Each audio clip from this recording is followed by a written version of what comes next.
Le cours de l'histoire. Xavier Mauduit. Artiste et militante, autrice et anthropologue, femme et noire. L'une est écrivaine, l'autre journaliste et la troisième danseuse. Toutes les trois ont une formation d'anthropologue qu'elles combinent avec leur intérêt, leur vécu, leur engagement dans la première moitié du XXe siècle, dans l'entre-deux-guerres. Et puis, après encore, elles ont su réinventer l'anthropologie.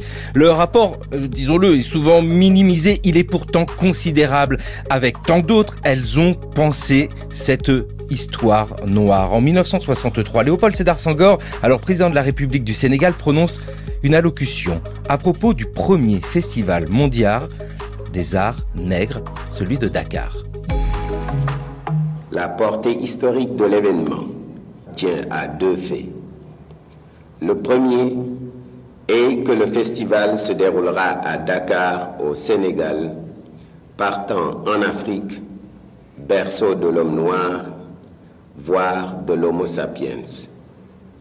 Ce sera là, plus qu'un retour aux sources, véritablement un enracinement de l'homme dans la terre-mère. Le second fait est que la défense dépassée, le festival sera une illustration de la négritude. Non plus une théorisation, mais parce qu'illustration, une action, une contribution positive à l'édification de la civilisation de l'universel. Nous étions en 1963 quand Léopold Sédar Senghor annonce la tenue de ce festival des arts nègres. Le festival a lieu en 1966. Bonjour Sarah. Bonjour. Et bonjour. Bonjour. Sarah Fila Bakabadio. Quand on entend Léopold Sédar Senghor, le festival de ces arts nègres en 1966 à Dakar, on peut quand même dire qu'il y a tout ce passé qui dépasse simplement ce que l'on met souvent en avant, la négritude, Léopold Sédar Senghor, enfin toute cette pensée-là. Il y a une pensée d'anthropologue antérieure portée par des femmes.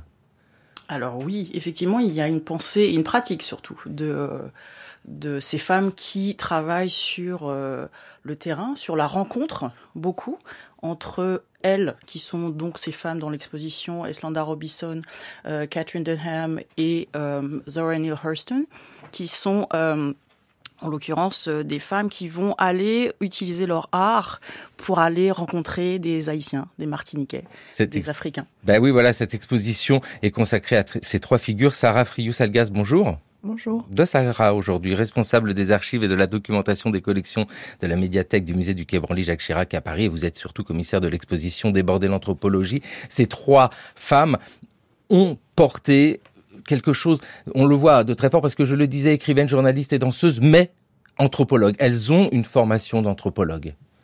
Oui, et ce qui est intéressant, c'est qu'elles ont une formation d'anthropologue et elles décident de se former à l'anthropologie, en fait. Les trois, avant d'utiliser les outils de l'anthropologie, en fait, étaient déjà danseuses ou militantes ou autrices. Et à un moment où il s'agit de réfléchir à ce qu'est la diaspora noire, à une identité noire, elles décident d'utiliser cette pratique pour aller documenter et chercher ce qui lie les traits d'union entre les Noirs du monde entier, de comprendre cette diaspora. Alors sur les pratiques culturelles communes, que ce soit en Afrique, dans les Caraïbes ou dans le sud des États-Unis. Alors c'est peut-être des pratiques imaginaires, concrètes, mais c'est à ça qu'elles veulent réfléchir. Et c'est ça qui est intéressant, c'est comment elles décident de s'approprier un outil d'une discipline créée par des Blancs, et comment elles vont l'utiliser à leur manière. Mais voilà, comme Senghor, pour reparler de Senghor, dans les années 30, va suivre à l'Institut d'ethnologie de Paris des cours d'ethnologie, comme pour ces figures-là vont tenter, à un moment où elles décident de définir leur identité, d'utiliser ces disciplines qui sont naissantes ou anciennes et qui évoluent. On peut rappeler ce qu'est l'anthropologie, c'est l'étude de en l'homme, gros, de l'humain. L'anthropologie, c'est en effet l'étude de l'homme en général. La première partie du 19e, c'est une anthropologie évolutionniste, donc qui hiérarchise les races, qui estime que la société occidentale est plus évoluée que toutes les autres sociétés. Donc évidemment, voilà, ce qui justifie voilà le racisme, la domination coloniale aussi. Et ce qui est intéressant, c'est qu'au moment où ces femmes décident de s'approprier cette discipline, c'est un moment où évidemment la discipline évolue et où les personnes qui ont fait évoluer cette discipline vont c'est plutôt dans le milieu anglo-saxon, faut le préciser, aux États-Unis ou en Angleterre, avec pour les États-Unis Boas ou Herskovits, et en Angleterre Malinowski, qui vont vraiment professionnaliser la discipline et imaginer un monde avec une multiplicité, une notion plurielle des cultures, donc aussi sortir de cette idée de hiérarchie des races. Et c'est surtout inviter leurs étudiants, quels qu'ils soient, et ces trois femmes aussi, à faire de long terrain, à faire de l'anthropologie participante, à être des observatrices participantes. Et c'est ça aussi qui spécifie les méthodes de terrain de ces trois femmes. Oui, des méthodes qu'elles s'approprient. Il faut tout de même préciser le contexte. Sarah Fila Bakadio, vous êtes maîtresse de conférences en civilisation américaine à l'université de Cergy. Et ici, nous parlons de femmes noires aux États-Unis. Nous sommes au XXe siècle, dans ces années 1920, on va dire, quand elles font leurs études. La ségrégation existe toujours. Faut rappeler le contexte. C'est pas rien d'être femme, déjà, de vouloir faire des études et d'être femme noire. Tout à fait. Ça n'est pas rien et c'est un challenge puisqu'effectivement on est dans la période Jim Crow, pleine période de la ségrégation la plus féroce qui existe, particulièrement dans le sud des États-Unis, d'où elles viennent. Et donc, il n'y a pas d'espace pour ces femmes parce qu'il n'y a déjà pas d'espace pour les hommes noirs. Et elles vont créer cet espace par elles-mêmes. C'est-à-dire que la spécificité, c'est la volonté de ces femmes de s'emparer de ces outils qui ne sont pas faits pour elles, qui les excluent, qui les invisibilisent, pour justement les retourner et créer un espace de parole pour elles-mêmes en tant que personnes. Et puis, pour les gens qu'elles vont rencontrer, qui sont les gens, par exemple, de Zora Neale Hurston, les gens de sa petite ville d'Eton, par exemple. Et donc, c'est très paradoxalement par rapport à ce qu'on connaît d'habitude, c'est un engagement qui n'est pas directement politique, c'est-à-dire que ce n'est pas s'engager dans un mouvement, avoir des discours écrits, avoir une parole publique, mais c'est passer par le bas et passer par la documentation sur ces vies, sur ce folklore, comme l'explique Zora Neale Hurston, et pour dire ce qui existe et pour dire ce que sont les vies noires. Donc ça, c'est assez particulier et c'est foncièrement courageux parce qu'elles vont s'adresser à des anthropologues qui sont des hommes blancs, qui sont effectivement des gens qui se sont décentrés de leur pratique, de leur discipline, mais elles vont les forcer aussi à évoluer. Et à se questionner sur leur pratique et à questionner le champ de l'anthropologie de manière large. Donc c'est une manière très maligne et très avisée, en fait, de faire évoluer et bouger les lignes du point où elles sont. Et puis, j'apprécie beaucoup que vous le souligniez, c'est une démarche scientifique à la base. Elles ont une démarche scientifique, c'est pas une démarche en soi militante. Si on prend le cas de Zora Neale Hurston, qui s'en va du côté de la Floride, là d'où elle est originaire, là, vraiment, on a l'anthropologue sur le terrain. Qu'est-ce qui se passe pour elle là-bas ? Déjà, la particularité, c'est elle va étudier sa propre culture. Et c'est aussi pour ça que, d'ailleurs, Boas, son professeur à l'Université de Columbia, l'envoie. Et elle va étudier sa propre culture et assumer cette culture du sud des États-Unis, assumer ce folklore, les contes, les chansons, les menteries, les manières de vivre, et montrer aussi que c'est un folklore mouvant qu'on peut pas figer, et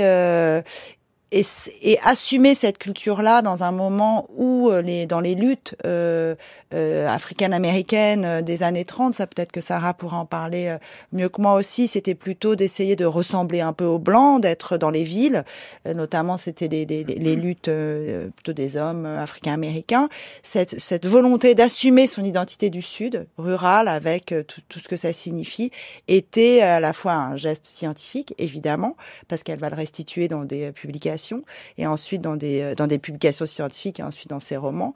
Ça n'a pas toujours été très apprécié par un certain nombre de militants plutôt masculins, il faut le dire.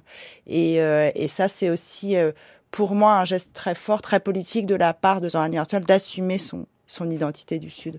Et aussi parce que, en fait, elle renverse une technique qui est une technique de l'anthropologie, qui est l'observation participante. Exactement. Ça veut dire que généralement, le chercheur va entrer dans un milieu qu'il ne connaît pas et essayer de participer aux activités des gens qu'il observe. Et donc, il essaie d'effacer la forme de distance qu'il y a entre lui et les gens qui l'observent. Là, il n'y a pas de distance. C'est pas possible. Là, en fait, elles viennent de ces espaces-là et en fait, elles utilisent le fait d'être dans cet espace-là, de bien connaître, de connaître les gens pour pouvoir produire des connaissances. Et ça, c'est ce qu'on appelle désormais la perspective située, qui n'est finalement pas récente, puisque ces femmes-là travaillent ça dès les années 20. Et finalement, elles ont des contenus, des connaissances qui sont hors du commun, justement parce qu'elles ont ce lien particulier. Quand Zora Neale Hurston repart à Eton, elle parle du dialecte, elle parle de la capacité des Afro-Américains à transformer la langue. Et donc, elle va aussi retranscrire une partie de son travail en retravaillant cette langue. Et c'est aussi pour ça que ça passe pas, parce que c'est pas une langue académique et ça ne rentre pas dans les cases. Illustration. J'ai été préparée, et à 3h de l'après-midi, aussi nue qu'à mon premier jour, j'ai été placée, le visage vers le bas, le nombril contre la peau de serpent, et j'ai commencé une quête de 3 jours à la recherche de l'esprit, pour qu'il m'accepte ou me rejette, selon sa volonté. Pendant 3 jours, mon corps devait reposer dans le silence et le jeûne, tandis que mon esprit allait dans ces endroits où les esprits doivent aller pour chercher des réponses qui ne sont jamais données aux hommes en tant qu'hommes. Pendant 69 heures, je restais étendue là. J'eus 5 expériences psychiques et je me réveillais finalement sans aucune sensation de faim, mais avec une sensation d'exaltation. Captain got a mule on the mound, call him Jerry.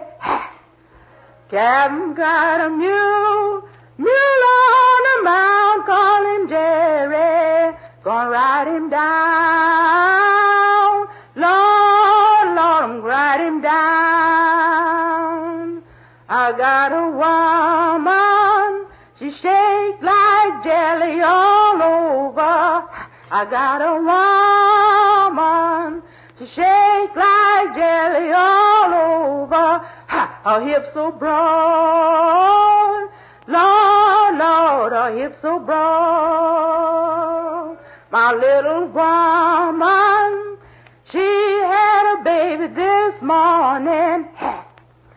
My little woman, she had a baby this morning. He had blue eyes, Lord, Lord, he had blue eyes. Anna told Mais her. que venons-nous d'entendre, Sarah Frius-Salgas? Alors déjà, il y avait un texte où Zora Neale Hurston nous explique son expérience. Donc qu'est-ce qui lui est arrivé? Qu'est-ce qu'elle a fait? Elle a participé à des rites. À des rituels les rituels Oudou de la Nouvelle-Orléans, qui sont l'équivalent du vaudou haïtien dans le sud des États-Unis. En fait, en 27, elle part, c'est une de ses premières, ça fait partie de ses missions en Floride, elle va jusqu'à la Nouvelle-Orléans. Et en effet, elle fait le récit d'une de ses expériences dans Mullen the Man, qui est un de ses ouvrages considéré comme scientifique, où elle montre très clairement cette observation participante, où elle va pratiquer un certain nombre de cérémonies Oudou de la Nouvelle-Orléans. Et après, on l'entend chanter. En fait, ce qui est tout à fait intéressant, c'est que Zora Neale Hurston, donc à cette période, va retranscrire un certain nombre de chants du sud des États-Unis, de travailleurs, et qu'elle va retranscrire à la fois dans cette publication, mais en 39, elle va avoir une sorte de séance d'enregistrement où elle va chanter elle-même ses propres collectes.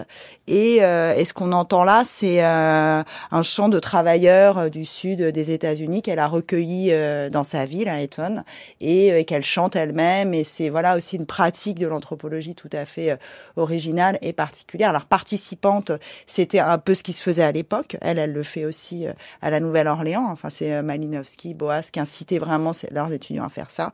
Et puis c'est le fait qu'elle chante comme ça, ce qu'elle collecte, c'est assez formidable parce qu'elle le rechantait aussi dans des spectacles. Elle se mettait en scène aussi avec avec ces chants recueillis dans le sud des États-Unis. Et cette chanson est diffusée dans l'exposition. Oui, elle est dans l'exposition au musée du Quai Branly à Paris, avec ces noms que nous citons, Franz Boas, Bonislav Malinowski, qui sont des grands noms de l'anthropologie, mais avec ici cette particularité. Sarafila Bakabadio, vous nous l'avez dit, je vais vous reposer la question en sens inverse. Elles ont pu faire ce qu'un anthropologue blanc n'aurait peut-être pas fait parce que il y avait une forme de méfiance, et là on l'entend quand Zora Neale Hurston va en Floride, elle connaît, et il y a peut-être une proximité plus forte qui lui permet d'ailleurs de filmer les gens. Oui. Elle utilise cette proximité comme un outil de travail. Et effectivement, des anthropologues blancs, hommes ou femmes, n'auraient pas eu cette proximité. Ils n'auraient pas eu ces discussions en fait avec les habitants de Eaton et un peu plus loin, parce que les gens n'auraient pas osé penser que c'est la période de la ségrégation, c'est-à-dire que là, une conversation sur les vies noires par un noir vis-à-vis d'un blanc, c'est un espace qui n'existe pas. Donc les gens n'auraient pas osé dire voilà, on a une difficulté, on travaille dans les champs, on subit le racisme, puisque les gens qui sont en face d'eux, en fait, n'ont pas la même expérience et, dans une certaine mesure, ne pouvaient pas totalement comprendre. Ils pouvaient compatir, mais pas forcément comprendre. Donc, elle utilise, en fait, ces connaissances qu'elle a aussi physiques, c'est-à-dire que elle est descendante d'esclaves, elle a grandi dans un espace pauvre, et donc, elle retravaille ça pour essayer de voir quelles sont les continuités entre les vies noires qu'elle va pouvoir explorer. Donc, c'est ça qui est très, très intéressant parce que c'est produire des connaissances à partir du corps, à partir de la voix, à partir des gestes, à partir d'une proximité, et développer en fait une anthropologie à partir de tous ces outils-là qui n'existaient pas avant. Et donc ça, c'est possible parce qu'elles sont femmes et noires. Et puis vous venez de dire descendante d'esclaves, Zora Neale Hurston est née en 1891, on est moins de 20 ans après l'abolition de l'esclavage, mais ceux et celles qui ont été esclaves sont toujours là, hein. Il y en a qui ont connu ça, qui le gardent encore dans la mémoire et la marque sur le corps, avec ici, et c'est vrai que c'est très émouvant, et on le croise dans l'exposition, Sarah Frious-Algas, ces témoignages d'esclaves, de ceux qui ont été esclaves, dont un très particulier. Exactement, Kosola, en fait, qu'on appelle aussi Kujo, qu'elle était allée interviewer en 27, dans le cadre de ses premiers terrains. Elle a été envoyée par une revue créée peu de temps avant par un historien africain-américain qui l'envoie interviewer ce qu'on appelle le dernier esclave, qui était parti du Dahomey et qui, pendant la traite négrière, avait fait la traversée du milieu, et qu'elle va voir régulièrement. Les entretiens sont publiés dans cette revue et ensuite disparaissent un petit peu des radars. En fait, elle écrit un texte là-dessus qui est à la fois un mélange de ces entretiens et aussi de textes d'autres personnes, qui sera jamais publié et édité en 2018 aux États-Unis, traduit en France là récemment en 2019, s'appelle Baracon.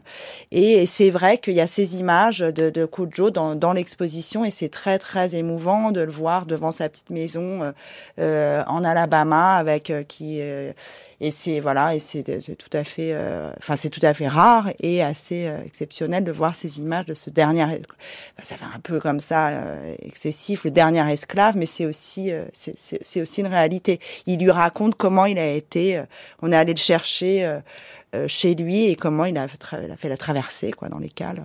Oui, parce que voilà, on a ces images-là, elle filme. Moi, je trouve ça fascinant. Faut rappeler qu'on est à la fin des années 1920. Une caméra, c'est pas comme aujourd'hui quelque chose qui se transporte parfois même dans la poche. C'est lourd, ça demande de la technique. Ouais. Elle part avec une caméra en 27, 16 mm, et elle part filmer. Et après, elle n'a pas beaucoup commenté la manière dont elle a filmé, mais clairement, elle réfléchit à ses plans.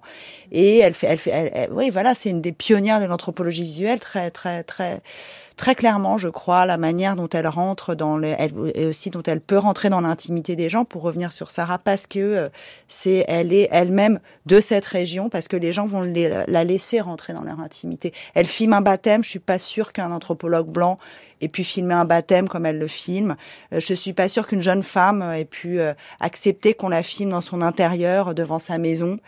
Et tout ça crée vraiment, sont des images très émouvantes. À mes yeux, j'ai pas beaucoup de recul. Non, mais si c'est émouvant. Moi, j'ai été ému. Vous parlez de ce baptême. Ce n'est pas un baptême dans une église comme on pourrait l'imaginer avec notre regard à nous d'occidentaux. Ça se passe sans doute dans le Mississippi, et c'est le baptême avec l'immersion totale d'une jeune fille. Et puis aussi parce que on sent que les images sont intégrées à une conversation. C'est-à-dire qu'en fait, elle doit être en train de parler aux gens, elle prend différents supports, elle va prendre des notes, puis tout d'un coup, elle va introduire la photo. Et finalement, ça va couler de manière assez facile parce que du coup, on voit sur les images que les gens non seulement ne sont pas pris au dépourvu, ne posent pas, mais en fait, on la regarde en fait. Et la conversation se continue par les regards qu'elle introduit par ces images-là. Et ça, c'est aussi intéressant parce que c'est une anthropologie du réel. Ça, c'est ce que l'une de mes profs disait à New York, Leith Mullings, c'est les femmes du réel et la vie réelle. Et donc, c'est ce qu'elle arrive déjà à produire à cette époque-là. Oui, parce que c'est ça, hein, ce réel-là. Alors, vous avez utilisé le mot de parole. Mais c'est vrai, noter la parole, c'est pas rien. Parce que il y a cette parole très forte que l'on retrouve là-bas, bien sûr, en Floride, du côté des bayous, très bien, mais que l'on retrouve aussi à Harlem. Attends que j'allume mon pot à charbon et je vais te raconter l'histoire d'un zigabou qu'on appelait Gelé. Bon, alors, il était brun comme un phoque et haut comme un bon dieu d'arbre à papa. Maigre des hanches, mais bâti solide pour la vitesse. Né avec des cheveux secs et drus, mais quand il les enduisait de graisse et les compressait toute une nuit avec son casque bas nylon, il formait une mousse correcte, avec tellement de vagues qu'on en attrapait le mal de mer. Solide, vieux, solide. Sa maman l'avait baptisé Merveille, mais au bout d'un mois sur Lenox Avenue, il avait changé tout ça pour Gelé.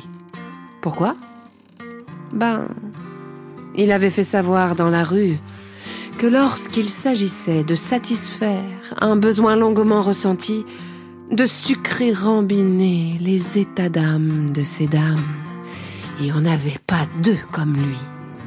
Et comme personne connaissait son nom, il avait fallu leur dire « Ça doit être Gelé, vu que la confiture, ça branle pas. » D'où son surnom, Gelé. C'était sa marque. Le truc y était, mûr à point. Chaque fois qu'une tête dure ou une frêle anguille lui disputait son titre, il biglait le briseur d'idole avec une tranche de glace. Il revêtait son vilain rire, fait de mépris et de pitié, et il disait « T'es couillon quant au fait, baby. Si tu sais pas de quoi tu parles, va demander à Mère Grand-Grogne. Je vais pas te fourvoyer, baby. Pas besoin. J'ai tout ce qu'il faut. » Puis il faisait le geste du Mac et percolait jusqu'au bas de l'avenue. Un fait pareil, pas moyen de le contourner. Gelé enfila donc son costume zazou avec des plis comme il faut et il sortit se balader et se faire un peu de bien. À la 132e rue, il repéra un de ses collègues sur le trottoir d'en face, devant un café. Gelé se dit que s'il patinait à point dans la merde, il arriverait à taper doudou d'un millier sur un plateau. Peut-être même d'un coup de gras de fer ou d'un riffeur. Lecture d'un extrait de l'histoire en argot de Harlem. Là, c'est l'histoire de la gelée, lue par Sarah Darmaillan. Ce texte a été traduit par Françoise Brodsky et on peut le retrouver publié aux éditions de l'Aube avec ici l'argot d'Harlem. Alors, c'est très beau tout ce que l'on voit là parce que on a cette démarche d'anthropologue qui nous conduit alors loin là-bas en Floride vers quelque chose de premier, mais l'intérêt porté par Zora Neale Hurston, c'est aussi sur ce qui est en train de se créer, cette langue de Harlem. C'est ça aussi, c'est peut-être ce côté un peu universel. Il n'y a pas, et j'utilise le mot de manière provocante, il n'y a pas une recherche de folklore ici. C'est pas du tout ça, sa démarche. Non, mais même quand elle va dans le sud, d'ailleurs, on l'appelle folkloriste, mais comme on appelait des folkloristes en Europe. C'est là ce qui est intéressant quand on évoque cette culture harlémite, c'est de montrer que Zora Neale Hurston s'intéresse pas en effet uniquement aux cultures rurales disons, et mais aussi culture urbaine, à ce qui est en train de se produire, de se créer dans les années 20-30 aux États-Unis, au moment où tous les migrants les Africains-Américains qui arrivent dans la ville, voilà, c'est toute un peu la misère de Harlem, tous les bas-fonds de Harlem qu'elle assume aussi dans ses nouvelles et qui crée aussi une nouvelle langue. Voilà, une langue en argot, là, une langue très propre, qui est un peu comme celle du sud des États-Unis, très imagée, et c'est ce monde-là qu'elle décrit, et c'est intéressant là pour peut-être en rediscuter avec Sarah. Et ce monde-là, c'est pas du tout un monde que les représentants de la Harlem Renaissance, du New Negro veulent assumer, parce que c'est trop vulgaire, c'est trop voilà, un peu voilà, c'est pas assez propre quoi pour s'intégrer à la société africaine-américaine. Et c'est ça qu'on va lui reprocher aussi, de revendiquer cette culture à la fois du sud des États-Unis rural avec toutes voilà ces menteries, ces expressions, ces personnages, et aussi ce langage-là. Et en même temps, elle est aussi partie prenante de ce mouvement-là plus lisse qui donc la Renaissance de Harlem, avec tous ces penseurs, ces artistes, ces plasticiens, ces musiciens qui se réunissent dans ce lieu particulier qui va devenir le cœur de la culture afro-américaine à cause de ces grandes migrations des gens du Sud qui vont vers le Nord en espérant avoir une meilleure vie. Et du coup, elle va rencontrer Langston Hughes, Countee Cullen, donc tous ces grands penseurs et ces grands artistes en fait qui font la culture africaine-américaine, qui parlent de ce nouveau noir que Alan Locke décrit dans son anthologie, forme de modernité noire qui se développerait à partir de Harlem. Donc elle est quand même avec eux, c'est-à-dire qu'elle est là pour créer des journaux avec eux, pour coécrire des choses. Et en même temps, dans le même quartier, elle va quitter les très grosses maisons qu'on voit dans l'ouest de Harlem, qui existent toujours, et pour aller dans l'est de Harlem où il y a des gens beaucoup plus pauvres, et donc c'est noirs des classes sociales basses que les noirs des élites ne voient pas. Donc du coup, elle va aussi les confronter en fait à leurs propres contradictions sociales et dire effectivement, nous sommes tous noirs, mais regardons-nous les uns et les autres, et je vous oblige à ça. Oui, parce que Sarah Fila Bacabadio, parler des Noirs aux États-Unis, c'est parler de diversité aussi entre le Sud, le Nord, les riches, les pauvres, les ruraux, les urbains. C'est pas les Noirs, c'est tellement de diversité. Tout à fait, c'est une grande diversité, et effectivement de l'extérieur on a tendance à les classer comme un paquet, mais il y a de vraies différences régionales, il y a de vraies différences de classe sociale, de vraies différences aussi entre ceux par exemple qui sont descendants d'esclaves et ceux qui ne l'ont jamais été, et donc ces différences existent toujours, et il y a des moments où ils sont obligés de s'unir parce qu'il y a une discrimination raciale et donc il y a une unité des luttes,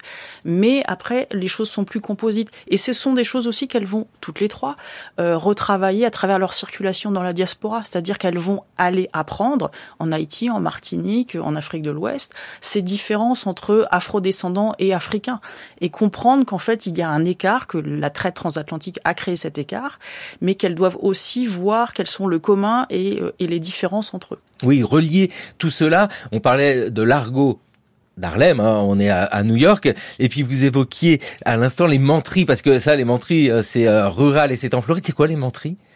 Les menteries, c'est des histoires qu'on invente pour se valoriser, pour discuter. On s'invente des... Ça existe toujours. Hein. Ça existe toujours, voilà. C'est de dire qu'on s'est battu contre un crocodile et qu'on a gagné, enfin voilà, j'en sais rien. C'est des histoires assez improbables qu'on raconte pour voilà, entre soi. Ça fait aussi partie des langages et des formes d'expression afro. D'accord. C'est-à-dire que c'est aussi un commun. Il y a des manières de dire, des manières de se présenter aux uns et aux autres qui sont transnationales et qui, là, pour le coup, ont perduré par-delà l'esclavage. Ça s'explique comment ? C'est cette volonté de renforcer une identité, une reconnaissance ? Il y a une part de reconnaissance et puis il y a juste de la blague. Ouais, c'est-à-dire tout simplement. que d'être capable de pas se prendre au sérieux, de se décaler, et puis l'autre va aussi apprendre à réagir de manière impromptue. C'est juste de la blague, de la manière sympathique, aimable et détendue de se parler. Tout simplement. Avec ici 3 personnages que nous évoquons depuis le début. Nous sommes arrêtés longtemps sur Zora Neale Hurston, écrivaine, anthropologue, parce que formation d'anthropologue, mais de la même génération, hein, parce que elle est née en 1895 et Hurston est née en 1891. Et il y a Eslanda Goode Robson. Qui est-elle ? Donc Eslanda est anthropologue, journaliste, militante.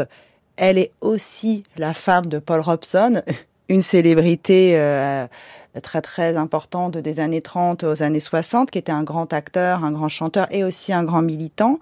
Et ils vont former un peu un couple à la Sartre-Beauvoir, disons, tous les deux, un couple de militants, très clairement. Mais c'est vrai que Paul Robeson, qui était une célébrité, voilà, aussi très populaire, a un peu effacé. Enfin, non, il n'a pas voulu l'effacer, mais Eslanda a été effacée de fait par la personnalité de son mari, mais finalement, elle n'est pas si effacée que ça parce qu'elle publie beaucoup. Elle est très présente dans de nombreux rassemblements politiques, féministes, communistes ou autres. On a le sentiment qu'elle est effacée, mais en fait, elle l'est pas tant que ça. Elle l'est un petit peu parce que au moment de préparer cette émission, Thomas Beau, qui réalise le cours de l'histoire aujourd'hui à la technique Guillaume Ficheux, en cherchant avec ce nom de Robeson, Paul Robeson, on a de l'archive énormément. C'est vrai que Eslanda, il y en a moins. Alors vous l'avez dit, bien sûr, lui, il est chanteur tellement admirable, il est acteur, il est militant, faut pas l'oublier. Et puis parfois, ah oui, ça c'est dans un film de 1937, il est de passage à Marseille. Écoutez l'accent. We want you, Joe. What do you want me for? We have orders to take you to the prefecture. Say, what is this? Isn't the fellow allowed to sing? Monsieur le commissaire wants to see you. Me? Whatever he wants to see me about is not me. Come along now. It is important. All right. I'll come. Entrez. Is this the man? Monsieur? Now, my friend, there is a matter of a missing child. The little boy of Monsieur and Madame. Oh, yes. The inspector here has advised me to send for you.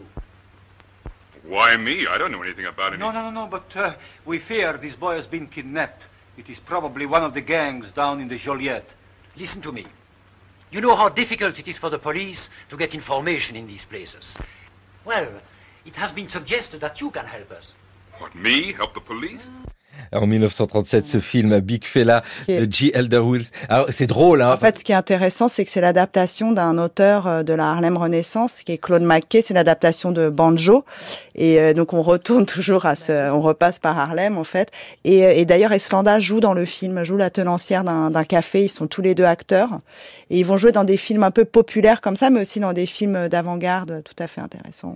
Ouais, c'est une vraie communauté Harlem à ce moment-là. Oui, c'est ça, échange d'idées, mais ce sont des relations humaines. Et c'est une communauté qui voyage. C'est-à-dire que là, c'est Marseille, il y a aussi Paris, et donc en fait, tous ces gens vont se déplacer au fil de leurs rencontres, et puis créer des choses à différents endroits, soit avec les Africains et Afrodescendants qui sont souvent décolonisés, qui arrivent au même endroit, ou alors retravailler leurs perspectives sur les États-Unis depuis l'extérieur. Et effectivement, c'est du lien, mais c'est du lien comme maintenant, c'est-à-dire que les choses se créent aussi parce qu'il y a des amitiés, parfois il y a des ruptures, parfois il y a des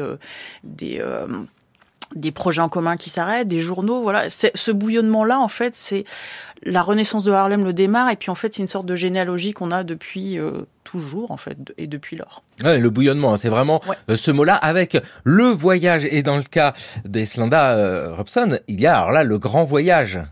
Exactement, mais un voyage, elle part des États-Unis, elle passe à Londres, et ensuite elle part en 36 en fait réaliser son terrain d'anthropologie. En fait, elle est formée, quand elle arrive à Londres, elle va étudier l'anthropologie avec Malinowski, donc dans lequel elle rencontre un certain nombre d'autres étudiants africains issus de l'Empire anglais, qui eux aussi étudient l'anthropologie, et l'un d'entre eux l'invite à venir en Ouganda étudier la culture du bétail dans sa région, et elle part avec son fils de 9 ans, Polly, qui s'appelait Paul, qu'on surnommait Polly, donc elle avait, et elle part, elle passe par l'Afrique du Sud, elle remonte jusqu'en Ouganda, et en fait elle publie ce journal en 45, donc quelques années après son séjour.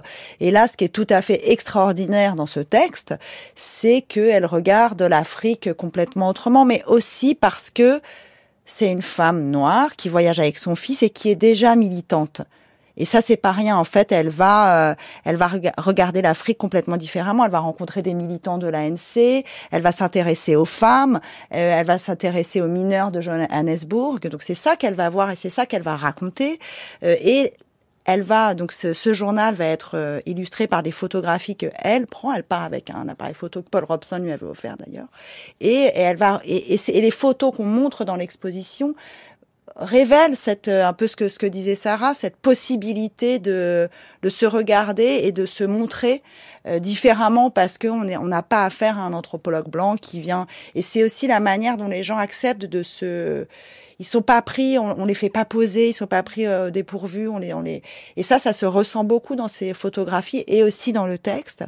Et il y a un passage très très amusant aussi, c'est à un moment, quand elle étudie un petit peu justement les cultures des vaches dans le Taureau, qui est la région où elle est. Elle a une discussion avec les femmes qui lui transmettent un peu cette pratique de la manière dont on traite les vaches, et elle lui dit mais pourquoi ça t'intéresse en fait? Est-ce que quand tu reviendras à Londres ou à New York, tu vas traire des vaches, tu vas pas t'acheter des vaches? Et je pense que si elles peuvent lui dire ça, si elles peuvent se permettre de lui dire ça, c'est parce que c'est une femme noire et qu'elles peuvent avoir cette proximité et elles sont pas gênées de lui dire c'est un peu absurde, voilà. Et tout ce récit est très émouvant, très fort. Et en fait, c'est une publication qui est longtemps restée de côté. Alors après, Eslanda commence à être une figure importante aux États-Unis, petit à petit, mais c'est et c'est ce qu'on essaie de montrer dans l'expo aussi. Là. Militante, évidente, très militante. On disait, on peut pas dire les Noirs aux États-Unis sans prendre en compte toute la diversité de situations. Sarah Fila Bakabadio, on peut le dire aussi pour les luttes. Il n'y a pas une lutte pour les droits et puis une lutte sociale et puis le féminisme. En fait, tout ça se croise, se tresse. Tout ça se croise et tout ça suppose des discussions parfois un peu tendues. C'est-à-dire que les militants hommes afro-américains n'ont pas vraiment envie de laisser de la place aux femmes. Et c'est une discussion qui continue dans un moment que je connais mieux, qui sont les années 60-70, en fait, avec les nationalismes et le mouvement pour les droits civiques, en fait, où même le mouvement de Martin Luther King dit « Mesdames, vous allez rester en arrière-plan, vous allez vous occuper de la logistique. Tout ce qui est décision sur les stratégies, sur comment faire, sur à qui s'adresser, vous ne serez pas au premier plan. » Et donc, elles savent aussi que ça n'est pas possible de se confronter très pratiquement aux hommes afro-américains dans ce moment-là, parce qu'en fait, il y a une gradation entre la première lutte, c'est la lutte contre la discrimination raciale, et puis après, on verra peut-être. Bon. Elle décide en fait de construire un corpus. Et au fil des générations, ce corpus se développe avec ensuite Angela Davis, Audre Lorde, parmi d'autres autrices. Et ces femmes-là commencent en fait à avoir ces conversations-là entre femmes. Qu'est-ce que veut dire être femme noire aux États-Unis? Qu'est-ce que veut dire être femme noire en Afrique, en Europe? Et comment on crée des passerelles? Et donc les conversations que Eslanda Robinson a avec des femmes en Ouganda ou ailleurs, et penser que c'est difficile d'atteindre ces endroits-là. C'est-à-dire que ce sont des colonies, mais une femme seule, noire, traversant tous ces pays-là avec un enfant, c'est quand même un sacré périple. Autant en Afrique de l'Ouest, c'est plus facile parce qu'il y a déjà des relations très étroites entre les Afro-Américains et puis ces pays-là, et ces futurs pays-là indépendants. Autant l'Ouganda, l'Afrique australe, c'est quelque chose d'assez inconnu. Donc c'est déjà une difficulté à laquelle elle se confronte qui n'est pas celle que les hommes noirs ont à ce moment-là. Mais elle crée un espace par les écrits, par les terrains, par les conversations, et initie une historicité, une généalogie qui va être poursuivie ensuite. Sarah Fila Bakabadio, vous êtes l'autrice d'Africa on My Mind, histoire sociale de l'afrocentrisme aux États-Unis, parce que si, une histoire mondiale, bien sûr, on le voit avec ce voyage. Le voyage, on l'a promis, il est là. Alors cette fois-ci, c'est Paul Robeson, il est à Paris, mais il parle d'Espagne. Paul Robeson, le célèbre acteur noir, le créateur de Showboat et l'interprète de tant de grands films qui restent dans notre souvenir, est à Paris, venant d'Espagne.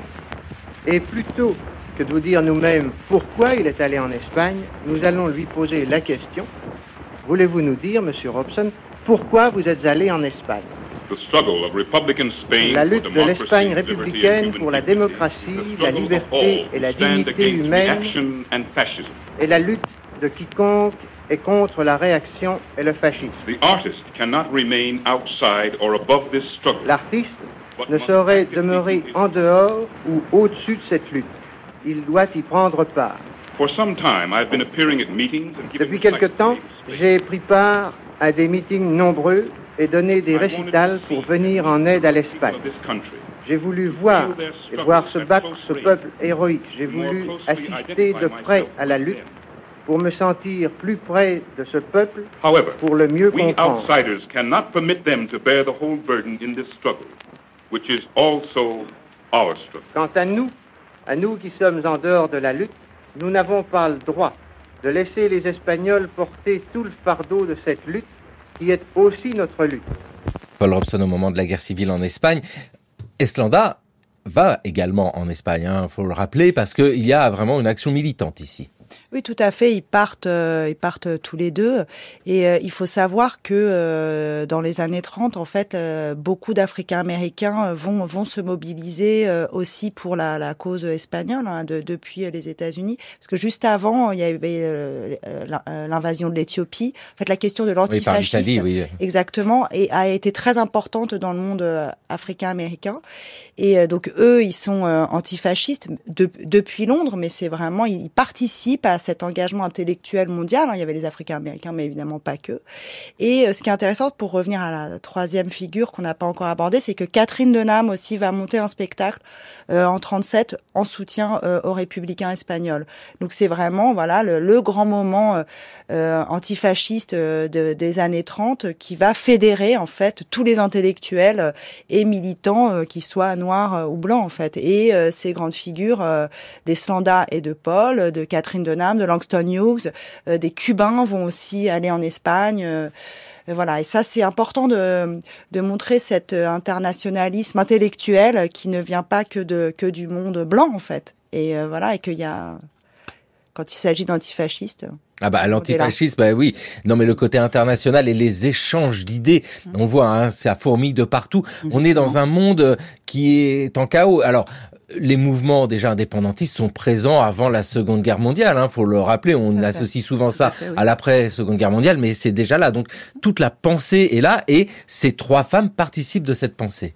Et ces trois femmes participent de cette pensée et font des liens avec... alors là, en discutant, en fait, je pense au livre d'Annette Joseph-Gabriel, puisque Imaginez la libération, où elle fait des portraits de ces femmes engagées qui sont françaises, Paulette Nardal, Suzanne Césaire, qui sont africaines, Awa Keïta, et qui vont, elles aussi, s'engager dans cette lutte anticoloniale et antifasciste, et donc vont avoir des conversations aussi avec ces femmes afro-américaines. Et ce qui est intéressant, c'est que ça oblige aussi ces femmes à se décentrer un peu elles aussi, à se dire qu'effectivement elles sont américaines, elles arrivent avec un certain héritage, à une certaine manière de penser la race, et de se confronter à d'autres discussions sur la race. Qu'est-ce que veut dire être femme noire en France depuis la Martinique, depuis la Réunion, et donc elles vont aussi engager ces conversations-là. Ouais, c'est très riche d'ailleurs ces conversations. Tout à fait. Et du coup, le livre d'Annette Joseph, pour revenir à ça, nous montre en fait aussi ces échanges et ces rebonds en fait de questionnement, d'idées. Qu'est-ce que ça veut dire ? Qu'est-ce qu'on fait ? Quels sont les enjeux dans les différents endroits ? Sont-ils les mêmes ? Ouais, le contexte à mettre en place et ce côté, j'ose dire, universel, voire international. Mais en tout cas, même si les contextes sont différents, il y a des luttes qui peuvent converger. Avec cette figure, on vient de l'évoquer, de Catherine Denham. Alors là, nous sommes sur quelqu'un qui a une carrière, une danseuse, qui est une célébrité, mais qui a aussi une formation d'anthropologue. Faut rappeler, les trois femmes que l'on évoque, ce sont des femmes qui ont fait des études, qui vont jusqu'au doctorat d'anthropologie. Oui, et Catherine Denham, peut-être que Sarah, qui a été danseuse aussi, pourra en parler mieux que moi. Mais ce qui est intéressant, c'est qu'en effet, elle part donc dans les Caraïbes en 36. Elle a une bourse, mais avant de devenir anthropologue, elle était déjà danseuse, et c'est quelque chose qui va la questionner. Elle va monter une troupe de danseurs noirs, et elle va s'interroger sur sa pratique de danseuse et sur la question aussi de la diaspora, de qu'est-ce qu'elle peut aller chercher ailleurs. Et c'est en 36, elle part avec une caméra aussi, et on montre les images qu'elle filme en Martinique, en Haïti, en Jamaïque, à Trinidad, et c'est assez extraordinaire parce que ce qu'elle voit, c'est aussi parce qu'elle est danseuse, parce que c'est une femme noire, et la manière dont elle filme les danses dans les années 30, dans la Caraïbe, sont tout à fait extraordinaires et très très touchantes. Et peut-être que tu peux rebondir, Sarah. Oui, parce que alors Catherine Denham, c'est vraiment une référence, la référence en danse noire aux États-Unis, c'est-à-dire que elle a une très longue carrière parce qu'elle est décédée en 2006. presque centenaire, oui, tout à fait. Et elle décide en fait de déconstruire la danse moderne telle qu'elle a appris pour produire sa propre rhétorique chorégraphique. Et ce qui est intéressant, c'est que pour le faire, en fait, elle va aller s'inspirer des danses populaires qu'elle va apprendre en Martinique, en Haïti, et voir comment elle peut construire une sorte de corpus. Et la base qu'elle a en fait et qu'elle reconnaît, et que moi je reconnais parce que je l'ai aussi apprise après coup, c'est les isolations. C'est-à-dire qu'en fait, on isole des parties du corps qui vont bouger toutes seules. Typiquement le bassin. Et donc, elle va travailler ça comme base de sa chorégraphie. Et à partir de ça, elle construit d'autres mouvements. Et donc, du coup, elle arrive à retravailler sa chorégraphie, créer des mouvements originaux, tout en faisant des références à des danses populaires, notamment la guilla qui se pratique aussi en Martinique. Et donc ça, c'est très intéressant parce que c'est une sorte de créolisation, pour faire un lien avec Glissant, mais gestuelle. Et tout en ayant, par-dessus ça, une réflexion anthropologique sur qu'est-ce que ça veut dire, d'où ça vient, quelles sont les passerelles entre moi et ces gens, et qu'est-ce qu'on en fait.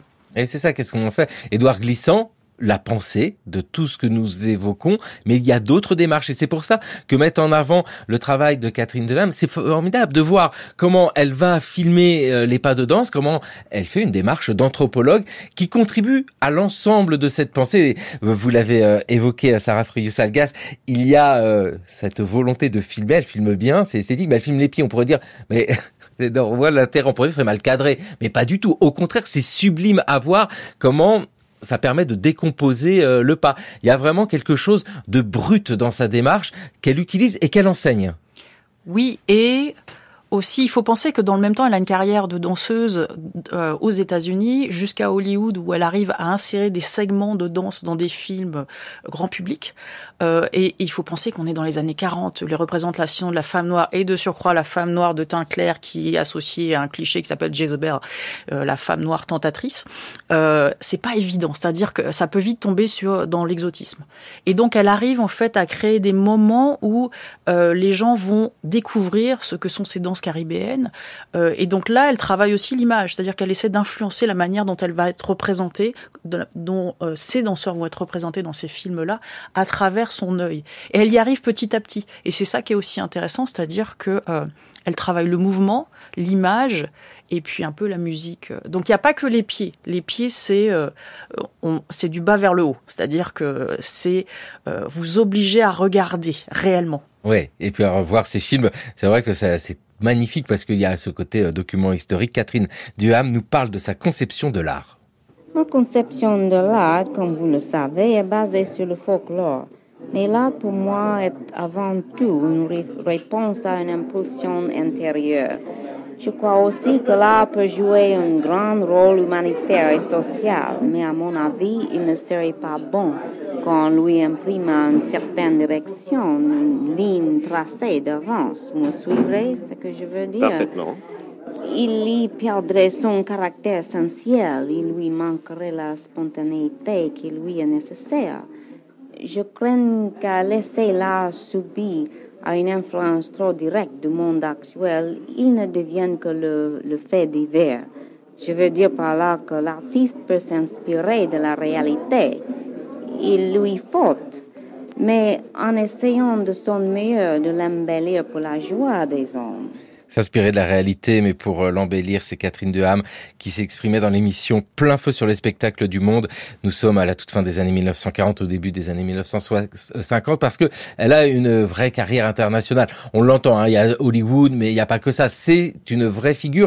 Ce qui est très fort, c'est d'avoir voulu porter cette démarche d'anthropologue, parce que elle est anthropologue, mais aussi parce qu'elle alimente la pratique. Et on voit bien, c'est ça qui permet de dire que on a ici une avancée dans la manière dont l'ensemble de l'humanité peut accepter des cultures longtemps considérées en marge.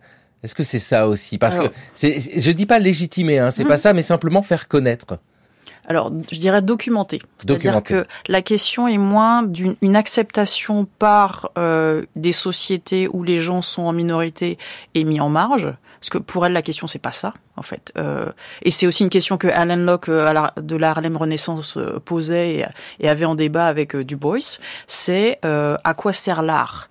Et donc, si on discute de l'art uniquement comme quelque chose de fonctionnel en lutte contre ou en réponse à une oppression, du coup l'artiste est emprisonné. Et donc elles ne font pas ça, c'est-à-dire que elles vont étayer les connaissances sur ces mondes, après à chacun d'aller aussi s'intéresser plus avant. Mais elles ne voulaient pas être emprisonnées par une lutte politique qui serait déjà cadrée par une réponse à un dominant qui est toujours le même. C'est-à-dire que si vous vous placez en tant que réponse, vous n'êtes pas aux commandes. Elles voulaient être aux commandes. Oui, voilà. Puis c'est vrai que ces dominations sont multiples, en plus, on l'a dit, femmes et noirs. C'est ce qu'on appelle désormais l'intersectionnalité de genre, de classe sociale et de race. En fait, le fait de comprendre que ces trois dynamiques sont indissociables et qu'elles ont un impact sur leur vie, qu'au lieu de choisir l'une ou l'autre, il faut les saisir tout ensemble. Et puis la volonté aussi de transmettre, parce que lors d'un spectacle de Catherine Duham, si vous prenez le programme, vous l'ouvrez, vous lisez, vous apprenez des choses. Les deux rites représentés ici englobent le passage chez un individu d'un moment caractéristique de sa vie à un autre. Ces rites ne sont pas relatifs à une société particulière et ne représentent pas non plus à la lettre un cérémonial réel. Ils ont été créés dans une tentative de restituer le fondement émotionnel de toute communauté primitive et de rendre sensible tant l'intense et courageuse expérience personnelle qui est sous-jacente à toute mutation importante de l'individu que la réaction correspondante de la communauté durant cette période. Rituel de la puberté masculine.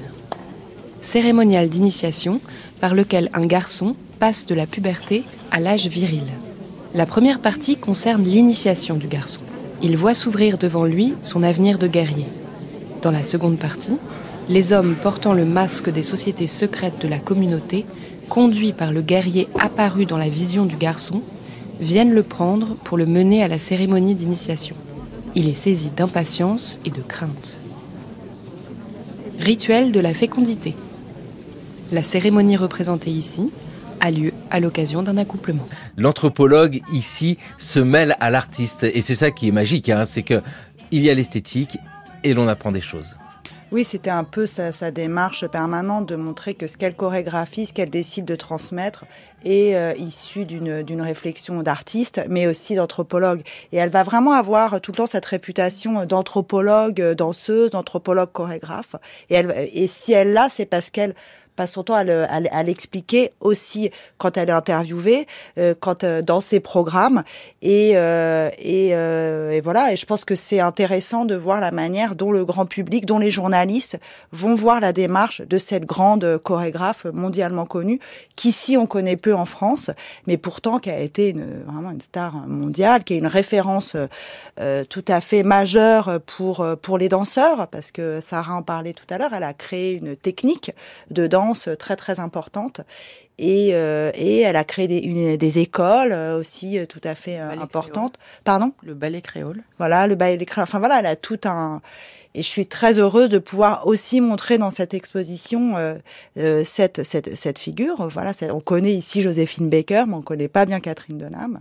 Et pour moi, c'était important de montrer ces trois femmes aussi ensemble parce qu'elles ont une démarche commune à une même époque. Elles vont faire des choses différentes. Elles vont devenir des grandes journalistes, danseuses, autrices. Et voilà. Et c'est. Mais les montrer ensemble, parce que on ne les voit jamais ensemble.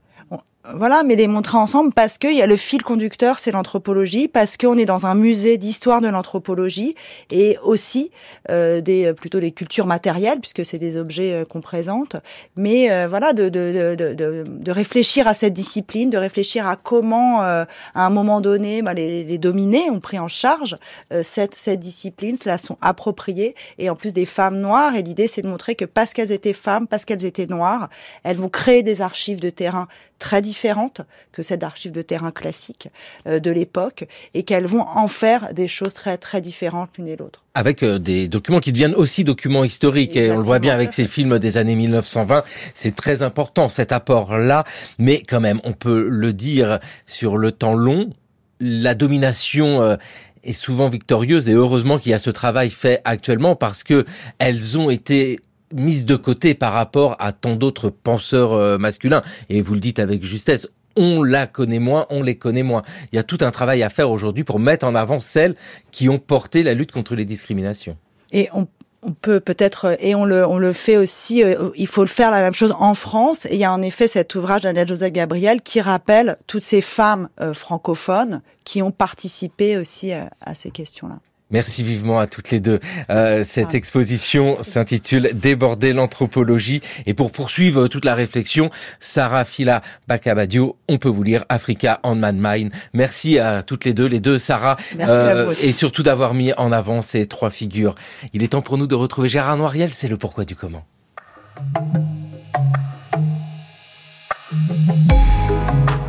Comment pouvait-on vieillir entre vieux au XIXe siècle ? Au cours des dernières années, le scandale des EHPAD a fait la une de l'actualité. Des témoignages accablants ont été rendus publics sur la manière dont certains établissements traitaient ceux qu'on nomme aujourd'hui les seniors. Loin d'être nouveau, il s'agit là d'un vieux problème historique. Sans remonter très loin dans le temps, j'évoquerai aujourd'hui la situation des hospices parisiens au XIXe siècle. Les plus importants d'entre eux pouvaient accueillir plus de 1500 résidents et faisaient déjà l'objet de vives critiques. Dans la première moitié de ce siècle, vieillir à l'hospice consistait le plus souvent à passer sa vie dans un dortoir collectif. Non seulement c'est là que les assistés dormaient, mais c'est là aussi qu'ils mangeaient, qu'ils travaillaient ou qu'ils passaient leur temps libre. La promiscuité résultant de cet enfermement explique la fréquence des plaintes, dénonçant les bruits et les odeurs. Mais les plus nombreuses concernaient l'occupation de ce qu'on appelait les ruelles, c'est-à-dire l'espace entre les lits. Les querelles à ce sujet prenaient des formes différentes selon le milieu social des résidents. Dans les maisons de retraite payantes, les protestations étaient énoncées dans des lettres, des télégrammes, des appels à la presse et aux élus, alors que dans les hospices gratuits, c'est la violence physique qui prenait fréquemment le dessus. Des hommes de plus de 60 ans, voire de plus de 70 ans, se livraient à des corps à corps, parfois sanglants. Dans la seconde moitié du XIXe siècle, la centralité du dortoir fut progressivement remise en cause, au profit du réfectoire, des chambres individuelles ou des espaces de loisirs. Les tensions de voisinage ne disparurent pas pour autant, mais elles se focalisèrent sur les usages des espaces communs. Dans son article sur le sujet, dont je donne la référence sur notre site, Mathilde Rossigneux-Méheux cite l'exemple d'un certain Félix Bertrand, dit Trambert, preuve que le verlan était déjà en usage dans les hospices parisiens de l'époque. Pour exiger qu'on transforme un salon de loisirs en salle de lecture, il évoque le véritable supplice que constituait pour lui le fait de côtoyer des pensionnaires issus des milieux populaires, qu'il présente comme alcooliques et violents. L'étude attentive des archives montre néanmoins qu'au sein de ces hospices, on pu se nouer aussi des liens d'amitié et des relations amoureuses, aboutissant parfois à des mariages. Dans les établissements qui accueillaient les résidents les plus pauvres, cette sociabilité prit une dimension collective, illustrée dès la fin des années 1850 par la formation de sociétés de secours mutuels. À partir des années 1880, la montée en puissance du mouvement ouvrier a donné aux résidents des hospices parisiens, issus des classes populaires, des compétences nouvelles pour s'organiser, en faisant de la promiscuité qui leur était imposée une arme politique. Leur mouvement culmina en 1908, quand ils lancèrent une pétition qui recueillit 1600 signatures afin d'obtenir une meilleure alimentation, un salaire pour les travaux qu'ils exécutaient dans l'hospice, l'accès au transport en commun et le droit à une sépulture gratuite. Merci Gérard Noiriel, c'était le cours de l'histoire sur France Culture, une émission préparée par Jeanne Copet, Jeanne Delecroix, Toscane Viudès, Mathieu Copal et Mayouen Guizou. Le cours de l'histoire à écouter, à podcaster sur franceculture.fr et l'appli Radio France.